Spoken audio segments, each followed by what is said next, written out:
Afnan office سے آتا ہے تو علیزہ کو پوچھتا ہے کہ رمشا کدھر ہے۔ وہ کہتی ہے مجھے تو نہیں پتا رمشا کدھر ہے۔ پپو کو پوچھتا ہے، پپو کہتی ہے بیٹا مجھے نہیں پتا، نہ وہ مجھے بتا کے جاتی ہے اور نہ ہی کوئی بات۔ وہ کہتا ہے پپو ایسے کیسے ہو سکتا ہے، وہ تو مجھے خود نہیں پتا۔ وہ کہتی ہے کہ ہو سکتا ہے تمہیں بتا کے گئی ہو۔ وہ کہتی ہے نہیں مجھے بالکل نہیں آئیڈیا وہ کہاں گئی ہے۔ اتنی دیر گزرتی ہے تو پپو کہتی ہے کہ وہ ہماری کوئی ویلیو رکھتی ہی کہاں ہے جو ہمیں وہ بتائے پوچھے گی۔ افنان کہتا ہے نہیں پپو ایسی کوئی بات نہیں ہے، وہ آپ کا بڑا احترام کرتی ہے۔ تو پپو کہتی ہے نہیں۔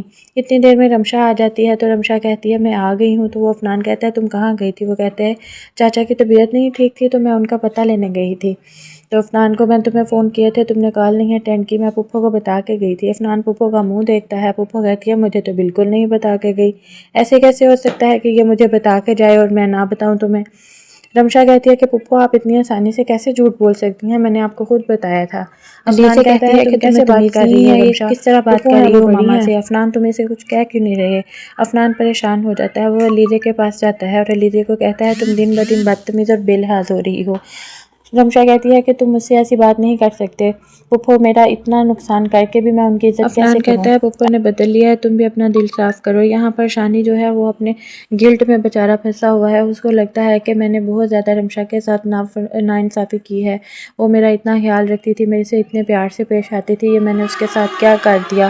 وہ اس کی بہت زیادہ پریشانی محسوس کرتا ہے، کہتا ہے کہ یہ اچھا نہیں ہوا۔ وہ رمشا کو آدھی رات کو کال کرتا ہے، رمشا سو رہی ہے اور وہ سوچتی ہے کہ اس ٹائم کس کا فون آ گیا۔ وہ کال اٹینڈ کرتی ہے تو اتنے میں ہی افنان اوپر آ جاتا ہے۔ افنان کہتا ہے تم کس سے بات کر رہی ہو۔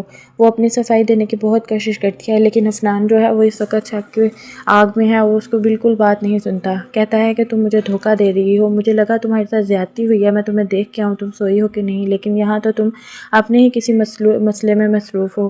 وہ کہتا ہے چلو میں تمہیں تمہارے چاچا کے گھر چھوڑ کے آؤں۔